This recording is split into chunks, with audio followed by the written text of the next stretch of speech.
Assalamualaikum warahmatullahi wabarakatuh. Berjumpa kembali pada pembelajaran sejarah Indonesia. Kali ini kita akan membahas kompetensi mengenai menentukan zaman praaksara berdasarkan tipologi hasil kebudayaannya.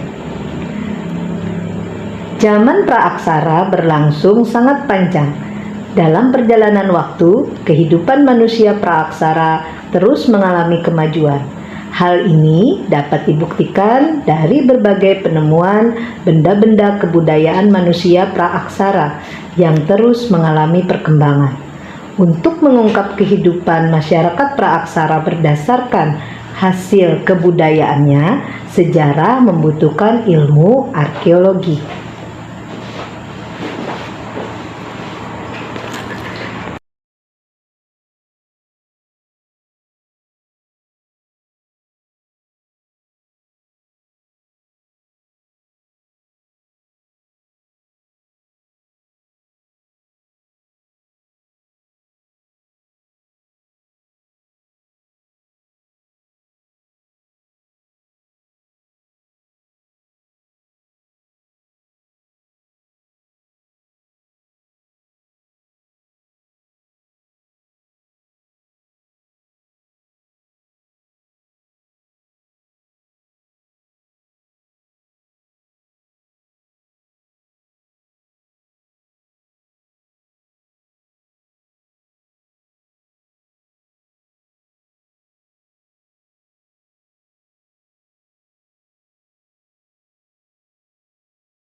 Periodisasi kebudayaan zaman batu.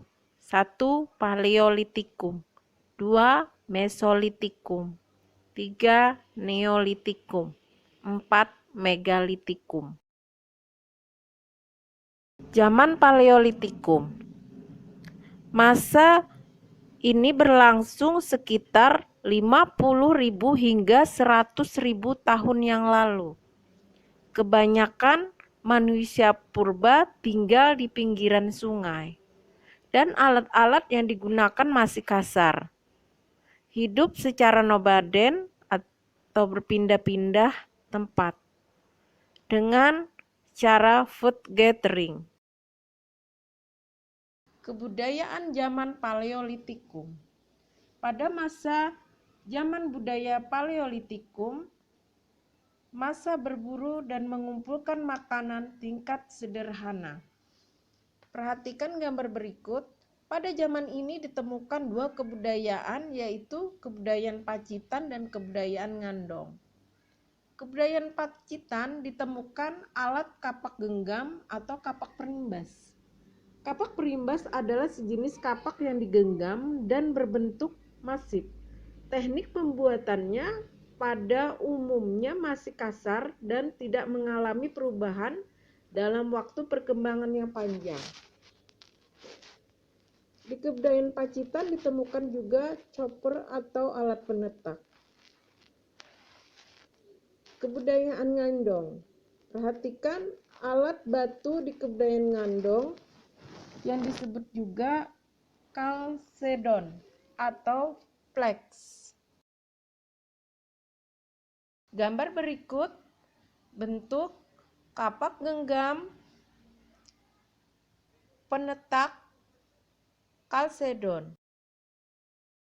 Masa bercocok tanam atau zaman Neolitikum.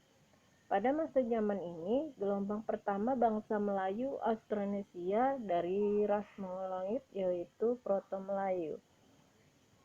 Zaman kebudayaannya adalah ditemukannya kapak persegi.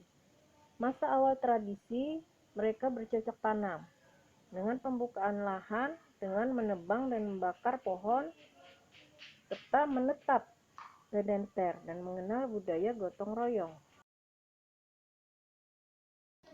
Zaman Mesolitikum.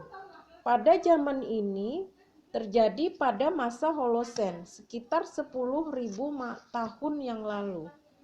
Masa ini dikenal dengan masa berburu dan mengumpulkan makanan tingkat lanjut atau budaya Mesolitik. Manusia purba hidup masih nomaden dan food gathering. Hidup mereka semi-sedenter di gua-gua payung yang menggunakan alat-alat kejokan Modinger atau disebut juga dengan sampah-sampah kulit kerang atau remis, bahwa mereka yang mengenal pencarian pengumpulan makanan di laut. Selama bertempat tinggal di gua-gua, selain menggunakan alat-alat, mereka juga mulai mengenal tradisi melukis di dinding-dinding gua atau di dinding-dinding karang. Kebudayaan zaman Mesolitikum terdapat dua kebudayaan, satu kebudayaan kejokan Modinger. Ditemukan kebudayaan Modinger adalah alat-alat pebble. Pada kebudayaan Abruzos ditemukan alat-alat ujung panah, flex, batu-batu, dan penggilingan.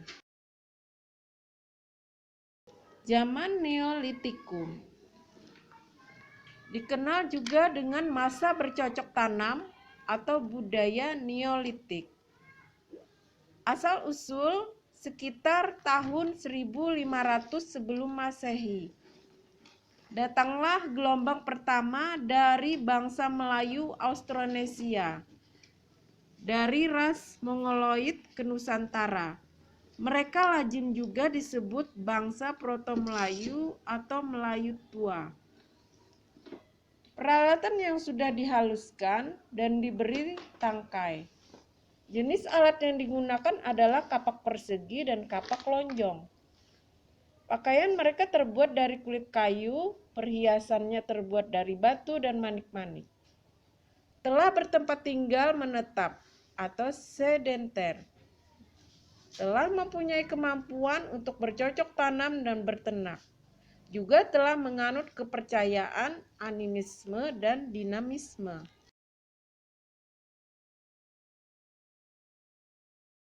Perhatikan kebudayaan Neolitikum. Ditemukannya kapak persegi dan kapak lonjong yang diduga lebih tua daripada kapak persegi. Bentuk umumnya lonjong dengan pangkal agak melebar dan pada bagian tajamannya. Masa ini diawali juga dengan zaman logam. Periodisasi kebudayaan berdasarkan corak kehidupan.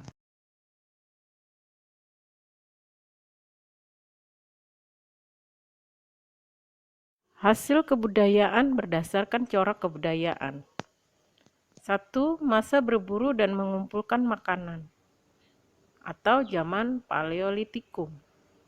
2. Masa berburu dan mengumpulkan makanan tingkat lanjut atau zaman Mesolitikum. 3. Masa bercocok tanam, zaman Neolitikum. 4.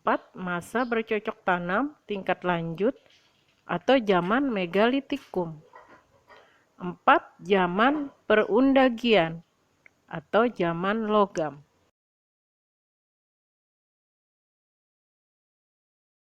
Masa berburu dan mengumpulkan makanan atau zaman Paleolitikum. Pada masa ini manusia bergantung pada alam dengan berburu dan mengumpulkan makanan. Hewan buruannya berupa rusa, babi hutan, kuda, kerbau, kera, dan gajah. Mereka masih nomaden atau berpindah-pindah dan mengikuti migrasi hewan buruannya. Dengan manusia pendukung pada zaman Paleolitikum yaitu Pithecanthropus dan Homo sapiens. Hasil budaya pada zaman Paleolitikum, pertama ada ditemukannya kapak perimbas, kedua ada alat serpih atau flex, yang ketiga alat-alat berupa tulang-tulang bekas hewan buruan mereka. Masa berburu dan mengumpulkan makanan, tingkat lanjut atau zaman Neolitikum. Pada masa ini manusia pendukungnya yaitu ras Australomelanesoid dan Mongoloid. Mereka sudah mengenal pembagian kerja dan hidup mereka semi-sedenter, masih berpindah-pindah dan mulai mengenal tradisi melukis di dinding-dinding gua. Dan mereka sudah menemukan api. Masa bercocok tanam atau zaman Neolitikum. Pada masa zaman ini, gelombang pertama bangsa Melayu Austronesia dari ras Mongoloid yaitu Proto-Melayu. Zaman kebudayaannya adalah ditemukannya kapak persegi. Masa awal tradisi, mereka bercocok tanam dengan pembukaan lahan, dengan menebang dan membakar pohon, serta menetap sedenter dan mengenal budaya gotong royong. Budaya pada zaman Neolitikum berupa beliung persegi, kapak lonjong, mata panah, gerabah, alat pemukul dari kulit kayu, dan perhiasan. Masa bercocok tanam tingkat lanjut atau zaman Megalitikum. Pada zaman ini kepercayaan pengaruh arwah nenek moyang semakin berkembang. Hasil-hasil budaya mereka berupa bangunan pemujaan dan arwah nenek moyang.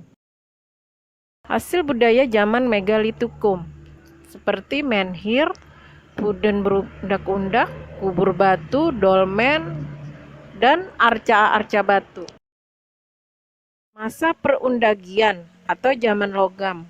Pada zaman ini gelombang kedua ras Mongoloid yaitu Detru Melayu.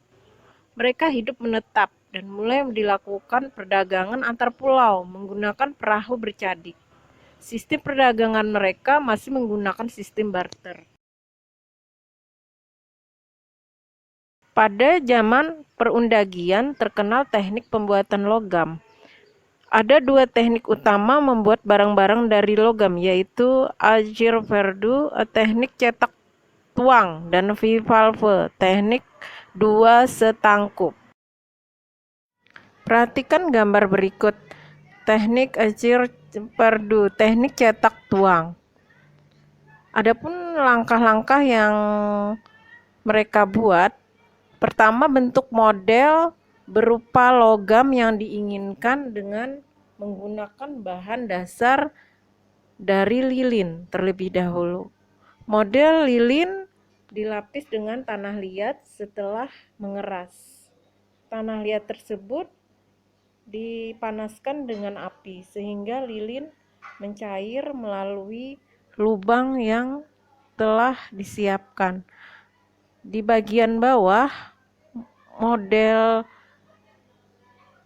ini dari lubang bagian atas model yang sudah disiapkan lalu dimasukkan logam cair dari bahan sampai cairan logam mendingin. Setelah dingin, model tadi dari tanah liat dipecahkan dan benda logam yang kita inginkan pun sudah jadi. Hasil budaya pada zaman perundagian. Ada alat-alat dari logam berupa nekara dan moko, kapak perunggu, bejana perunggu, patung perunggu, dan alat-alat dari besi Alat-alat dari besi ini digunakan untuk bekal kubur. Selanjutnya ada juga gerabah. Adapun cara pengolahan logam dengan teknik dua setangkup atau bivalve dapat dilakukan buat cetakan model dari benda yang dikehendaki dengan bentuk yang dapat saling ditangkupkan. Kemudian tuangkan bagian cair dengan cetakan tersebut. Kedua cetakan kemudian saling ditangkupkan. Biarkan logam dingin dan cetakan dapat dibuka. Benda logam yang diinginkan sudah dapat digunakan. Hasil budaya pada zaman perundagian berupa alat-alat dari logam seperti nekara, moko, dan kapak perunggu. Bahan-bahan lain berupa dari perunggu dan alat-alat dari besi serta gerabah dari alat-alat besi. Nilai budaya masyarakat praaksara yang masih bertahan ada dua jenis, folklor dan tradisi lisan. Jenis-jenis folklor berupa mitos, legenda, ada dongeng, ada nyanyian rakyat. Sedangkan tradisi lisan berupa wayang. Wayang bermacam-macam, ada wayang beber, wayang kulit, wayang yong, wayang golek.